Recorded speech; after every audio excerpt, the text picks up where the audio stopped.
পক্ষ থেকে এক মাস ব্যাপী নৈতিকতায় স্বাধীনতার ভিত্তি এই শিরোনামে প্রচার অভিযান চলছে। এই প্রচার অভিযানের অঙ্গ হিসাবে আমরা শামসেরগঞ্জ ব্লকের পক্ষ থেকে 3টি জায়গায় ডাকবাংলা, বাসুদেবপুর, ঘোষপাড়া বাস স্ট্যান্ডে মানববন্ধন সম্পন্ন করলাম। মানববন্ধনের মূল উদ্দেশ্য হচ্ছে মানুষ যেন জীবনের প্রতিটা ক্ষেত্রে তারা নীতি এবং নৈতিকতাকে মেনে চলে, তাদের জীবনে বাস্তবায়ন করে, এই বিষয়ে উৎসাহ প্রদান করা। দ্বিতীয় আরেকটি বিষয়, বড় বিষয় হচ্ছে সেটা হলো যে আর.জি. কর কাণ্ডের ন্যায় বিচার আমরা দাবি করছি এই মানববন্ধনের মধ্য দিয়ে। একই সাথে যে আর কোথাও যেন আর.জি. কর কাণ্ডের পুনরাবৃত্তি না ঘটে, সারা পৃথিবীতে যেন এই কাণ্ডের পুনরাবৃত্তি না ঘটে, সেই প্রচেষ্টা যেন সমস্ত স্তর থেকে হয়, সেই আয়োজন বা সেই ব্যবস্থার কথাও আমরা তুলে ধরতে চাইছি।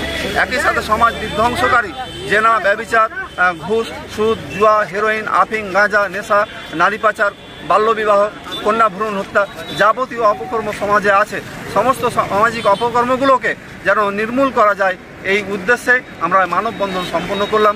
জনগণের মধ্যে এই বার্তা আমরা পৌঁছে দেওয়ার চেষ্টা করলাম। আপনার নাম? আমি ওয়াকিল আহমেদ, ব্লক সভাপতি, জামাত ইসলামী শামসেরগঞ্জ ব্লক। সরকার নির্ধারিত যে নির্দেশনা এবং রাসূল করিম সাল্লাল্লাহু আলাইহি ওয়াসাল্লাম আল্লাহর শ্রেষ্ঠ শেষ পয়গম্বর এবং অন্তিম ঋষি যিনি, তার পদ্ধতিকে যদি আমরা অবলম্বন না করি তাহলে নিশ্চয় এই দেশে যা কিছু আমরা কামনা করি না কেন সেটা অনেক কল্পনা মাত্র হবে। তাহলে সঠিক ক্ষেত্রে যদি আমাদেরকে এগিয়ে যেতে হয় তাহলে সঠিক সরকারে আমাদের চরিত্র গ্রহণ করতে হবে। সেই চরিত্রের মাধ্যমে আমরা দেশকে রাষ্ট্রকে এগিয়ে নিয়ে যেতে পারবো। আজকে পারিবারিক পরিবার থেকে ডাক্তার এবং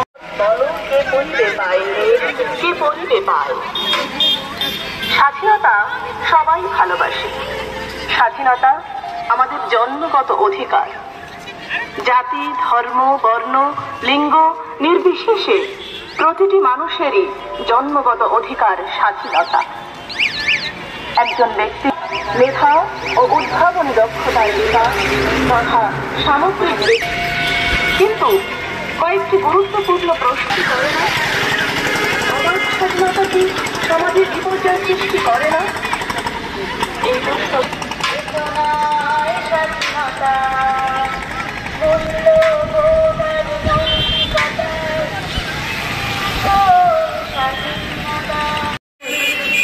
মানুষের মধ্যে ভালোবাসা, ভ্রাতৃত্ববোধ আর থাকে না।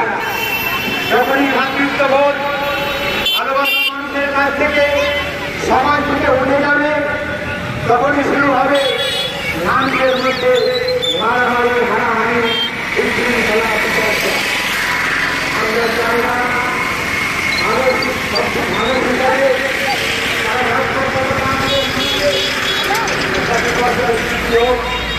সমাজ বিপর্যয়ের মুখে চলে যাও।